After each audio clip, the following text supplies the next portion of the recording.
చాలా మందికి ఉన్న డౌట్లే ఇవన్నీ నేను అడుగుతున్నాను. సర్క్యులేట్ అవుతున్న డౌట్స్ ఉన్నాయి కూడా. ఇప్పుడు ఒక 5 సంవత్సరాలు 6 సంవత్సరాలు మీరు క్వాలిటీ టైం అని ఉంది మీది. ఆ 6 సంవత్సరాలు పెట్టినట్టున్నారు దీని మీద.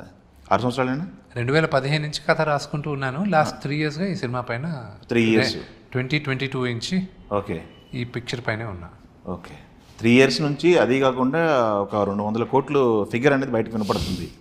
200 కోట్లు బడ్జెట్ పెట్టి 3 ఇయర్స్ వెచ్చించారంటే మినిమం ఒక 50 కోట్లు. 2023 ఫిబ్రవరిలో స్టార్ట్ చేసాం work. 24, 25 my god 2.5 years. Yes 2.5 years 200 crores.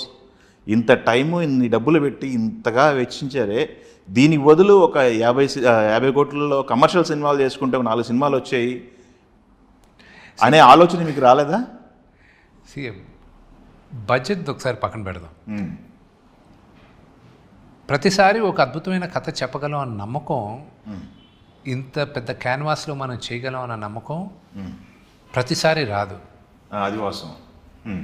ఇది ఉన్నింది నమ్మకం ఉన్నింది, సరే చేద్దాం ఇప్పుడు అన్న ధైర్యం వచ్చిన తర్వాత చేయడం మొదలెట్టు. ఓకే అంతే. అది బడ్జెట్ని మైండ్లో పెట్టుకోకూడదు, కానీ ఎప్పుడైనా ఒక కథ చెప్పాలని మైండ్లో ఉండాలి. ఏ రోజు ఈ బడ్జెట్లో సినిమా తీద్దాం అనేది కానీ ఫిక్స్ అయ్యామో it becomes a number game. కథ చెప్పాలి, నటించాలన్న ప్యాషన్ ఉండదు. అది నీ నమ్ముతా. అది ఒప్పుకోవచ్చు ఒప్పుకోకపోవచ్చు కొంతమంది, but that's what I believe. I don't believe in the number game.